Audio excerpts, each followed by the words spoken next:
బేగంపేట కానీ, మోండా మార్కెట్ కానీ, north zone కానీ, గోపాల్పురం కానీ ఇవన్నీ కూడా మల్కాజిగిరి పోలీస్ కమిషనరేట్లో కలిపాడు. ఆల్రెడీ అక్కడ ఫంక్షనింగ్ జరుగుతుంది. ఇది మా అస్తిత్వం, మా ఆత్మగౌరవం అనేది 220 సంవత్సరాల చరిత్ర. మా తల్లిదండ్రుల పేరే మారుస్తామనే విధంగా ప్రవర్తిస్తే ప్రజాస్వామ్యంలో నిరసన చెప్పేటువంటి హక్కు అందరికీ ఉంటుంది. మీరు రాత్రి 10:40 మీరు రిజెక్షన్ అని చెప్పి మేము అప్లై చేసింది 5 రోజుల కింద. ఒకవేళ మీరు నిన్ననో మొన్ననో రిజెక్షన్ చేస్తే మేము కోర్టు ద్వారా పర్మిషన్ తీసుకుంటుంటాం. ఈరోజు ముఖ్యమంత్రి గారు ఎక్కడన్నా పోతేనేమో అందరిని అరెస్ట్ చేస్తారు ప్రతిపక్ష పార్టీలని. వాళ్ళేమో ఇష్టానుసారం ర్యాలీలు చేసుకోవచ్చు. సెక్రటరేట్ రిస్ట్రిక్టెడ్ ఏరియా, సెక్రటరేట్ ముంగట కూడా ముఖ్యమంత్రి గారు పాదయాత్రలు చేసుకోవచ్చు. కానీ ప్రజాస్వామ్యం లోపల మాకు హక్కు లేనట్టు మా అస్తిత్వం, మా సికింద్రాబాద్ ప్రజలు 220 సంవత్సరాల చరిత్ర ఉన్నటువంటి మా ప్రాంతాన్ని,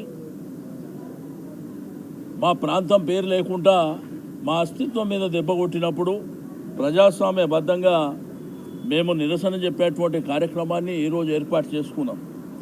మీరు చూస్తే ఒక కర్ఫ్యూని తలపించే విధంగా కొన్ని వేలాది మంది పోలీసులు పెట్టి ఎక్కడదక్కడ అరెస్టుల పర్వం కొనసాగించడం అనేది దుర్మార్గమైనటువంటి చర్య. దీన్ని తీవ్రంగా ఖండించడమే కాకుండా మళ్ళీ ఫస్ట్ వీక్లో కోర్టుకు పోతాం, న్యాయపరంగా పర్మిషన్ తీసుకొని మళ్ళీ ర్యాలీ కంటిన్యూ చేస్తామని చెప్పి నేను ఈ సందర్భంగా తెలియజేస్తూ ఉన్నాను. ఎట్టి పరిస్థితుల్లో మా సికింద్రాబాద్ అస్తిత్వం మీద జంట నగరాలంటే హైదరాబాద్ సిటీలో ట్యాంక్ బండ్ రైట్ సైడ్ ఏమో హైదరాబాద్, లెఫ్ట్ సైడ్ ఏమో సికింద్రాబాద్.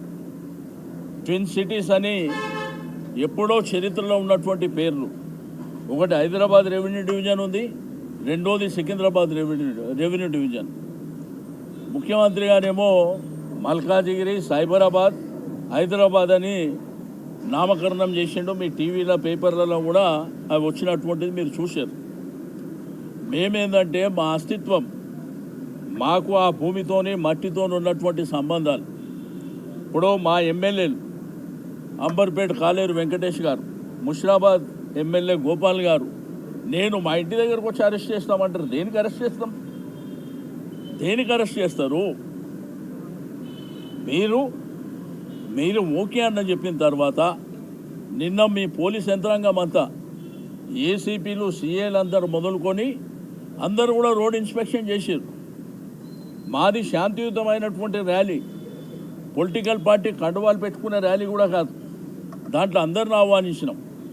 మీకు విద్యారంగ సంస్థలు కానీ, వ్యాపార రంగ సంస్థలు కానీ, అడ్వకేట్లు కానీ, డాక్టర్లు కానీ, విద్యార్థులు కానీ, మహిళలు కానీ, అన్ని సంఘాలు, నీకు కిసంగంజ్ మోండా మార్కెట్ కానీ, బోయినపల్లి మార్కెట్ కానీ, బట్టల బజార్ కానీ, అందరినీ కూడా మరి ఇన్వైట్ చేసినాం.